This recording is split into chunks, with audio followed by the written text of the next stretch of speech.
One of the leading causes of the chronic blindness is the cataract. The other causes for the chronic vision loss in a person basically range from glaucoma. It can be the cataract formation. So this is basically the differential diagnosis when we have a patient of the chronic vision loss.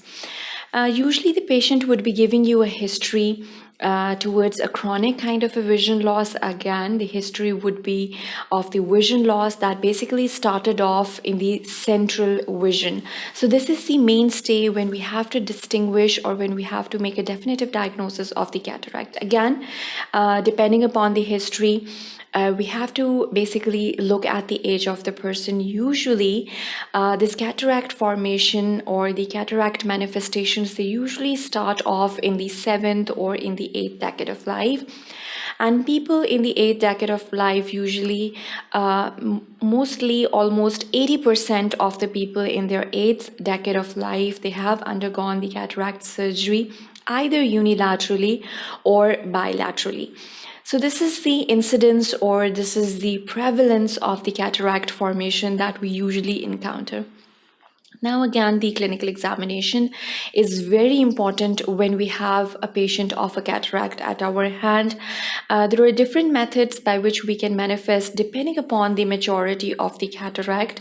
It can be just basically through the light reflexes that can be manifested, and that basically gives you the opacified lens that can be basically clinically examined in a person who is giving you a history of a chronic vision loss. So cataract is usually something that is clinically quite easily manifested or clinically quite easily examined in a person, and the diagnosis is most of the time a definitive diagnosis with no further investigations that is usually carried out in the person. Before the surgery, of course, we're going to carry out the preliminary investigations in the person, which are basically going to highlight if the person is suffering from some sort of systemic illnesses or not. So the different kinds of the treatment modalities that are present for treating these cataracts are mostly, it is the surgical management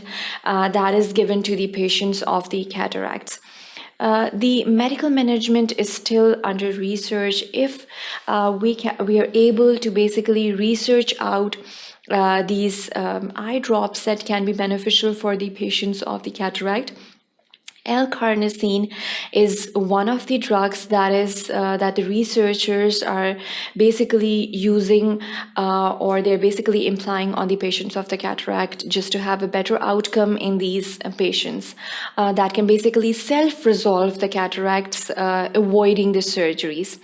So what is a cataract is the question that we'll be dealing with in this very second section. Cataract can basically be defined as the opacification of the lens that can lead to the vision loss, and if left untreated, it can lead to complete blindness in the person.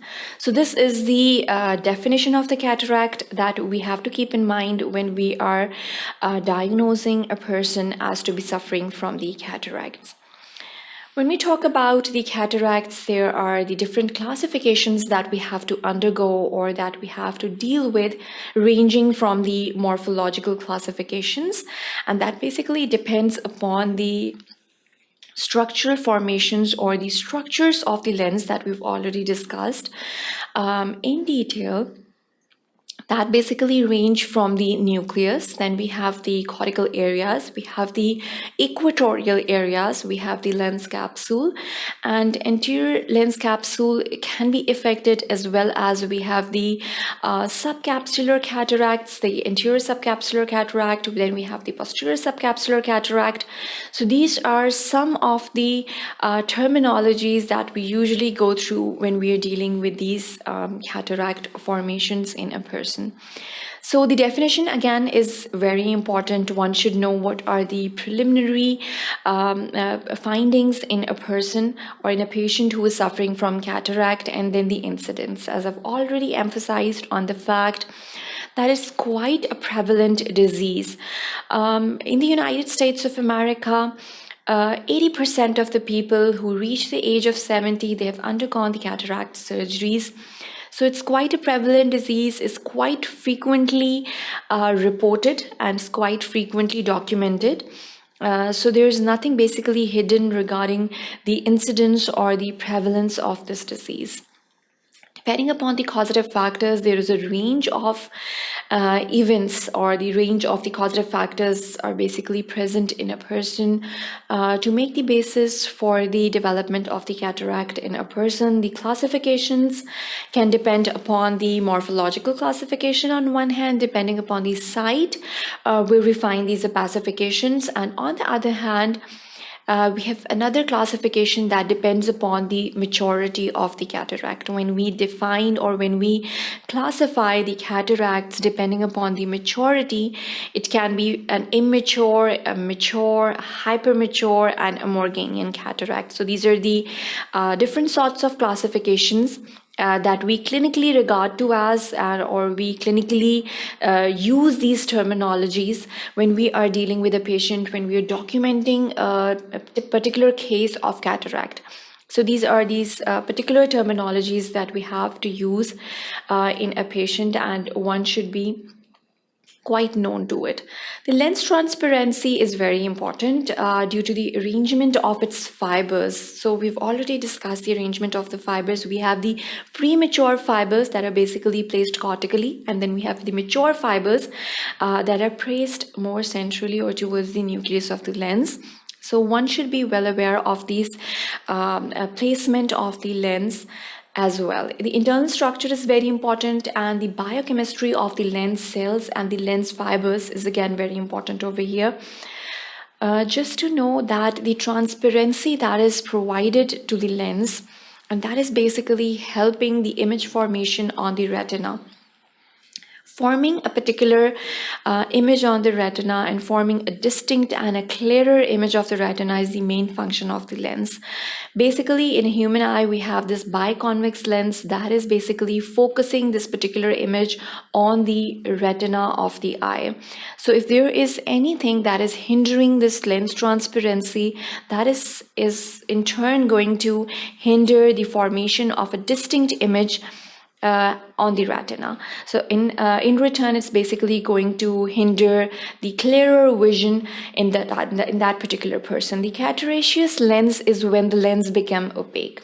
So this is the easiest definition that we can give towards the lens, or when it has the cataract.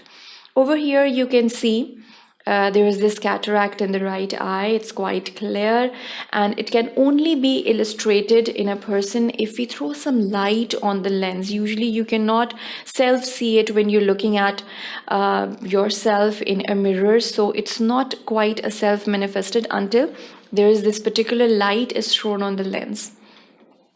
So what is cataract? Cataract is the clouding of the lens, or any opacity within the lens which leads to a decrease in the vision. So this is how it looks. It's quite a mature cataract that we're looking at over here, because it's not placed centrally. It's not only limited to the nucleus, it's involving the whole lens.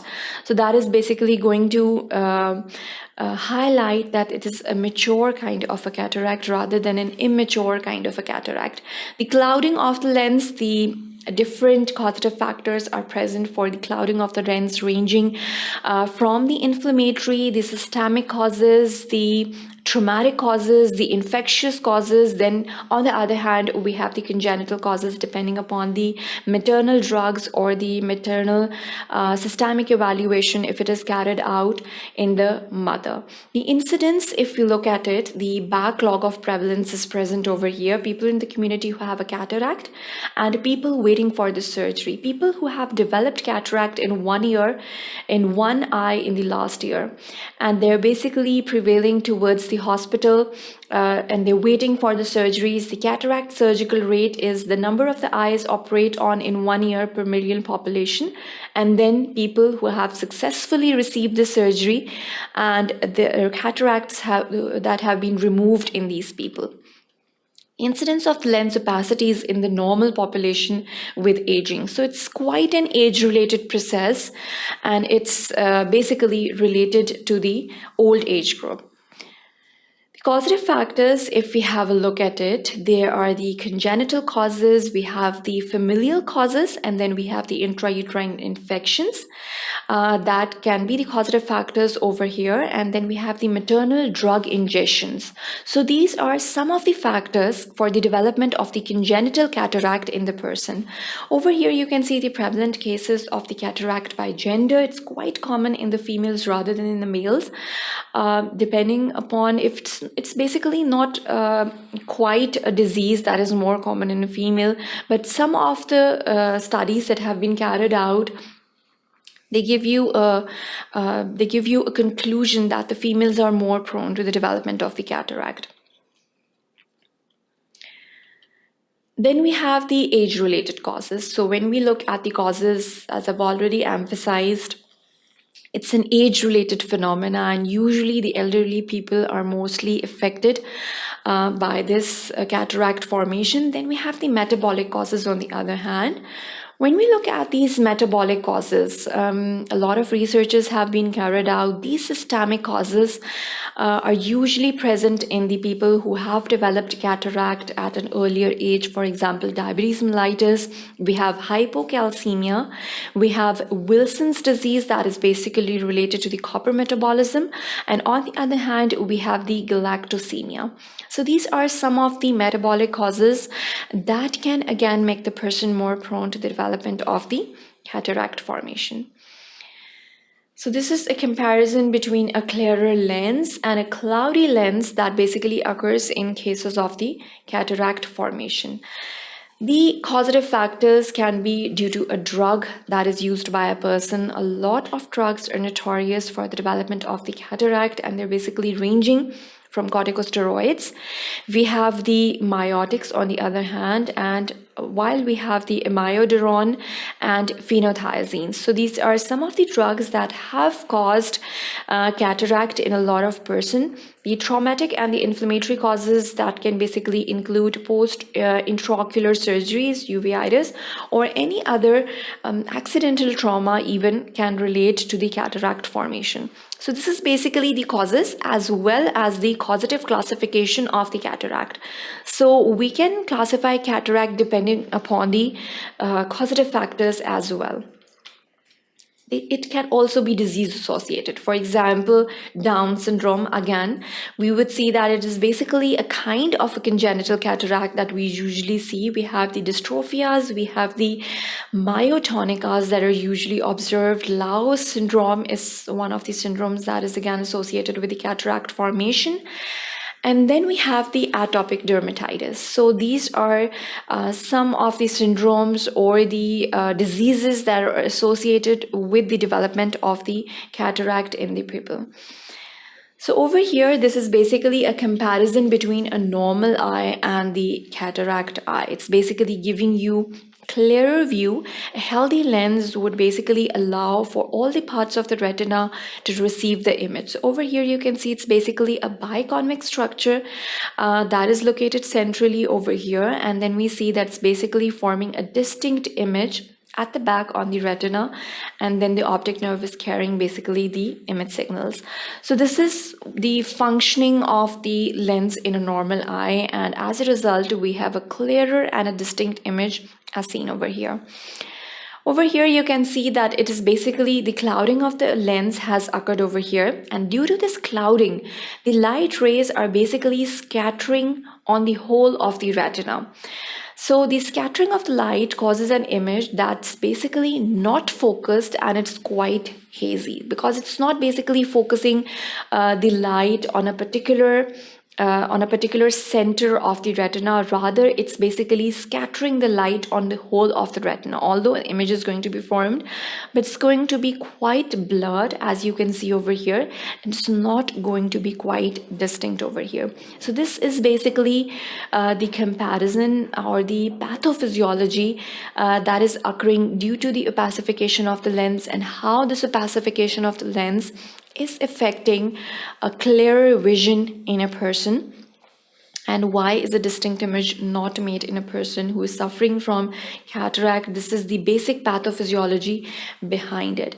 When we look at the morphological classification, as we've already discussed, the causative classification, and we have already gone through that, now we're going to go through the subcapsular cataract. We have the nuclear cataract, the cortical cataract, and then we have the polar cataract. So these are the major categories when we are dividing this cataract formation into these four kinds. The subcapsular cataract can further be divided into the anterior subcapsular cataract, and on the other hand, we have the posterior subcapsular cataract. It's going to be in close relation with the capsule or the protective layer that is basically placed quite anteriorly. On the other hand, we have the nuclear cataract.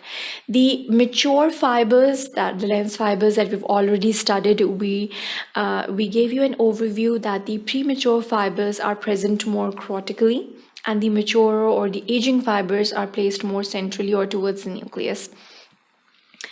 Nuclear cataract, it involves the nucleus of the lens. Yellow to brown coloration is usually given to it. And on the other hand, we have the cortical cataract. The wedge-shaped or the radial spoke-like opacities are usually present when we're talking about the cortical cataract.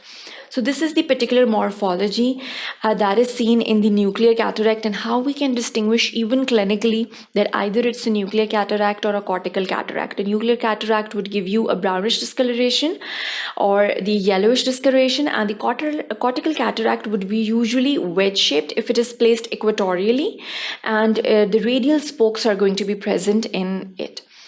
On the other hand, we have the polar cataract. The central posterior part of the lens is affected usually when we have this polar cataracts that is placed more towards the equator of the lens. So this is basically the classification that is regarded as the morphological classification of the cataracts. Over here, this morphological classification of the cataracts is presented diagrammatically. It is the anterior polar cataract. Then we have the posterior polar cataract. So if it's placed anteriorly, it's the anterior pole. And if it's placed posteriorly, it's the posterior polar cataract. And then finally, we have the posterior subcapsular cataract over here. That is quite common. And the most commonest of all of these morphological classifications is the nuclear cataract. And then finally, we have the cortical cataract that is seen right in the cortex of the lens over here. So this is quite a brief description if you want to have regarding the morphological classifications of the cataracts. The traumatic cataracts, if we have a look at it, the mechanical eye injury is again very important over here. We have the orbital and the adnexal injuries. So there can be this particular case in which you're dealing with this traumatic cataract. You've already classified it as a traumatic cataract. So what are the distinctive features for a traumatic cataract? The orbital parts can be affected, the eyelids can be affected, lacrimal apparatus, or the extraocular muscles. So these are some of the structures that can be affected through the mechanical eye injury. Then we have the eyeball injury. So if particularly the eyeball is affected, open globe, lacerations can occur, penetrating and perforating. So we've already talked about that the lacerations are basically the jagged injuries that can occur to the eyeball, and it usually occurs as a result of the road traffic accidents, and they're not usually the surgical procedures that are causing these lacerations. So it can be the penetrating lacerations if it is just entering the eyeball, and it can be the perforating lacerations if they're going to go through and through the eyeball. They're going to be regarded as the perforating lacerations over here. Then we have the closed globe injuries, in which we have contusions. We have the lamellar lacerations over here. So these are some of the kinds of the eyeball injuries. And on the other hand, we have the foreign bodies as well. So the foreign bodies can be affecting the global part, and then we have the basically it can be internally affecting, and then it can be the outer parts that are affected by these foreign bodies. And then on the other hand, we have the intraorbital portions that can be affected through these foreign bodies if it's penetrating kind of a foreign body just going to enter the eyeball, and then we have the ocular adnexal injuries that can occur due to these foreign body penetrations.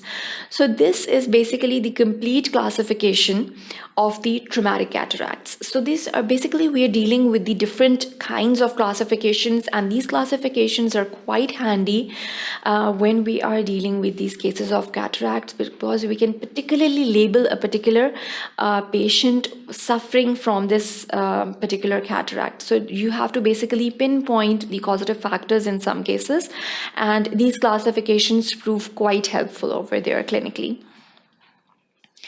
So in this section, basically, it was an introduction, a brief introduction towards the cataract, ranging from the definitions as well as the different range of classifications that we can apply clinically. So that is the end of this section. Thank you for watching sqadia.com.